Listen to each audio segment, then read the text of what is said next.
Good morning, everyone. I'm Nikki Stanzione. And I'm Elias Gallegos, in for Kristen Van Dyke. That's right, and this is New Mexico Style. And there's actually breaking news coming out this morning out of Libya, as Libyan rebels are now celebrating in the streets as reports are swirling of deposed Libyan leader Muammar Gaddafi. His capture or death, we're still not sure. Let's go now to KRQE News 13 anchor Matt Mauro for the latest. Good morning to you. Yeah, those breaking news reports have been coming in at the last hour, and they're circulating. We're not sure death or capture. There have been a lot of them reported. Libyan TV and Al Jazeera has been reported that former Libyan leader Muammar Gaddafi has been killed, and there are other reports that he has been captured and hurt. This all started this morning with those reports. Other news organizations, CNN, CBS News, cannot independently confirm what is true right now. However, as you're about to see, there are many people celebrating in the streets in Libya because of what they say has happened. This is after a firefight that went down in Sirte. It is Gaddafi's hometown between Benghazi and Tripoli. There are the celebrations. There are people believe that he has been killed. CBS News not able to confirm exactly what's happening just yet. In fact, they're on the air as we speak with the special reports, trying to get to the bottom of this. For more, just head to our website at krqe.com. Well, in other news this morning, Albuquerque public schools now have a new plan for wintertime after that big mess last winter, when record low temperatures caused pipes to burst at schools all throughout the district. That cost to clean up and fix all the damage, we're talking more than $3 million, but APS says it's not going to let that happen again. It's working to install sensors in the heating and cooling systems that would set off alarms if water leaked there or the temperature took a big dip. Also, some of the newer schools now have remote cameras so that maintenance workers can actually see if a school is flooding. The district will now go into a freeze schedule where maintenance staff will work 24/7 to keep an eye on the schools. Well, if you're wondering what's the best school for your child to go to here in Albuquerque next year, we have help for you this morning, because tonight there's a school choice fair where you can get info on just about all of those programs, about 50 of them. News 13's David Romero gives us a preview.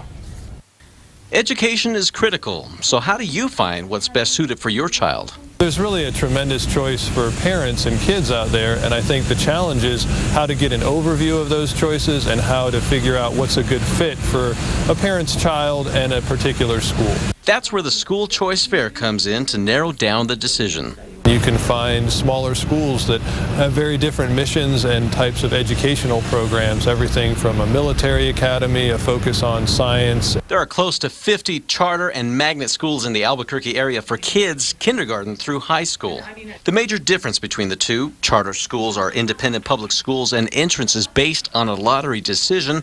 Meanwhile, magnet schools have an admission process and criteria students need to meet. Parents are anxious about having their student in a place that they're safe, they can be a productive learner, and they can feel like they're making progress. The school choice fair aims to point kids and parents in the right direction and get them on the right path to college. We try to take a well-rounded approach to helping the parent and the child have a real productive conversation. David Romero, KRQE News 13. The second annual school choice fair is going to be held tonight at the Hyatt Regency. It's downtown from 6 to 8. It's open to all parents and it's free, but if you go, you probably want to get there early. Last year, they had about 600 people turn out. And some more good news this morning. Graduation rates at the University of New Mexico are on the rise. The university is crediting this to more student advisors that they're hiring. UNM's 6-year graduation rates rose about 0.5% this past year and 1.5% in 2010. However, with this news, the university still has a lot of catching up to do. Overall, 45.1% of full-time students graduate in 6 years at UNM. That's compared to the 55.1%. It's 10 points higher, and that's the national average. We now know what most likely caused that deadly listeria outbreak in Cantaloupe this summer. The Food and Drug Administration says the outbreak was probably caused by pools of water on the floor and old, hard-to-clean packing equipment at this company here called Jensen Farms. It's in southern Colorado. That listeria ended up killing 25 people in a dozen states, including 5 right here in New Mexico. And this morning, the FDA has yet another food recall. And again, this one affects New Mexico. More than 3,200 cases of various salad blends produced by a company called Taylor Farms Retail Inc. may be contaminated with salmonella. This recall involves about a dozen different types of salad blends, salad kits, and bagged greens. The products were sold in supermarkets all across the U.S. And once again, they include New Mexico. Thankfully, no one's reported getting sick yet, but if you bought this salad, just throw it away. Urban Outfitters has pulled a controversial word from its website after complaints from the Navajo Nation. The trendy clothing chain has used Navajo in the names of more than 20 products online, including underwear that you see there and a flask. Earlier this week, the Navajo Nation sent the store a cease and desist letter saying the descriptions were offensive and that they violated a trademark rules. So now they're described as printed rather than Navajo. Life is slowly returning to normal in Zanesville, Ohio, a small town about 50 miles east of Columbus. It's more than a day after dozens of wild animals escaped from a private farm there. Authorities say they unfortunately had no choice but to kill nearly 50 of those animals, including lions, bears, and even rare tigers. This is the owner of the farm, Terry Thompson. It's said that he released the animals from their cages before officials say he shot and killed himself. That's all the news for right now. You can check out KRQE News 13 for continuing coverage of that breaking news out of Libya. And the latest with it, the U.S. State Department says it cannot confirm Gaddafi's death, but it, quote, looks like he's been killed. All right, 8:06, time now to go back to Nikki and Elias. Thanks so much, Matt. And of course, KRQE News 13 will keep you posted throughout the day with all the updates on what's going on with the capture and possible death of Gaddafi. So, shocking stuff. I know. Well, let's lighten things up a little bit. All Let's right. talk entertainment. All right, I know this is not a big surprise to anybody, but Lindsay Lohan back in trouble again. Whoa. I know. Well, she's posted a $100,000 bail less than an hour after being handcuffed and jailed for blowing off her court-ordered community service. I don't know how you do that.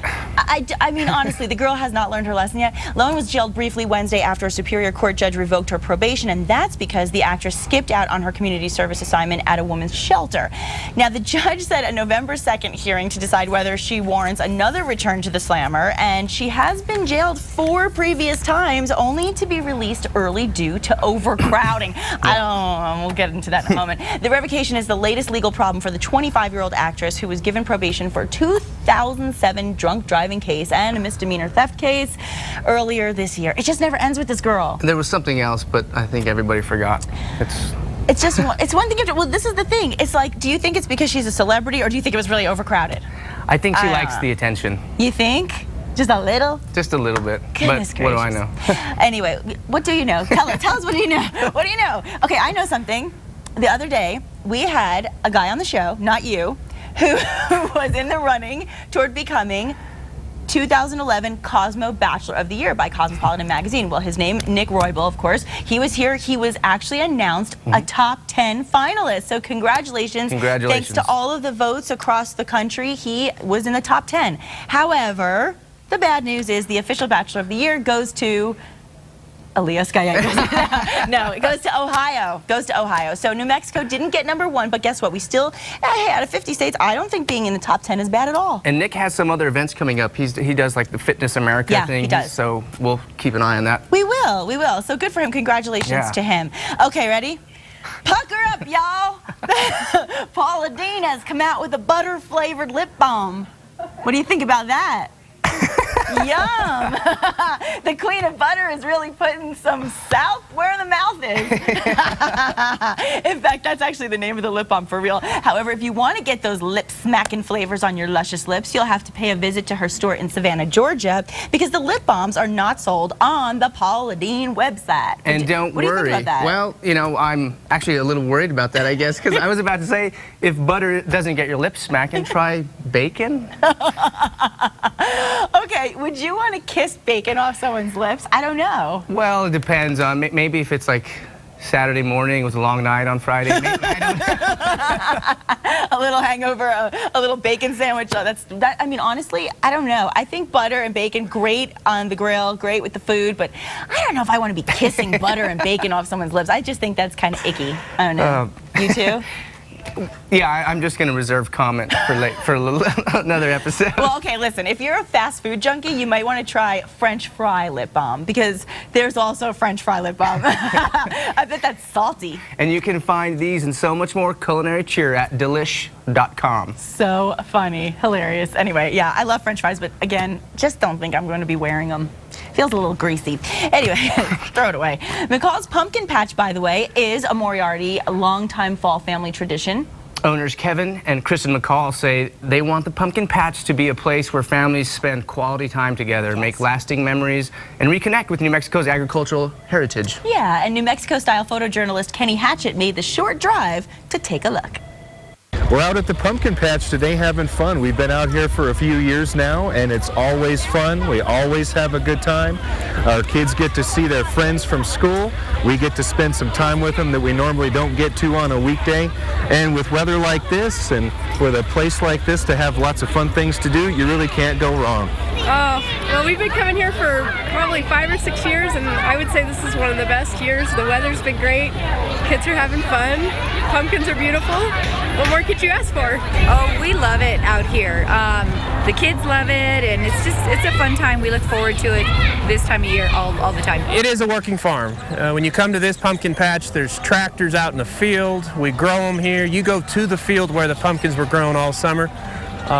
Stumbling over a few weeds, stumbling over the pumpkin vines. Is that one heavy? Yeah. Hey, tell me why you like that one.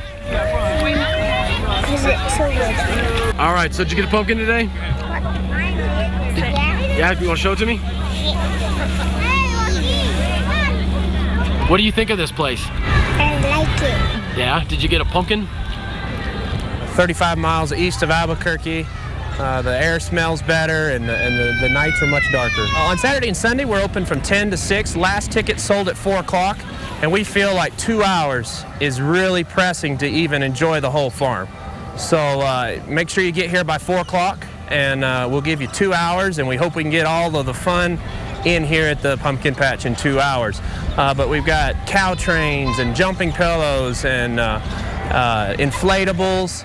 Of course, the hayride out to the pumpkin patch. You don't have to buy a pumpkin. You can just take the hayride, or you can buy 15 pumpkins. It's totally up to you. We do have a full service of food here on the farm, so come hungry. We got a lot of fair food, funnel cakes and turkey legs and sweet corn, old-fashioned soda. So there's a lot to do and eat here at the farm.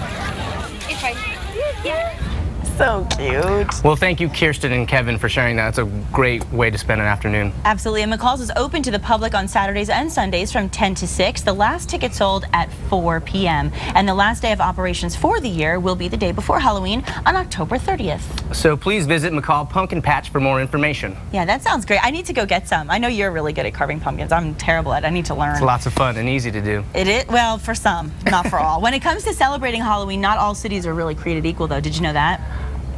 I believe that. Yeah, because you know what? Not all trick-or-treaters are created equal either. And Zillow.com has actually released a city list, like the best cities in America to go trick-or-treating. And guess what?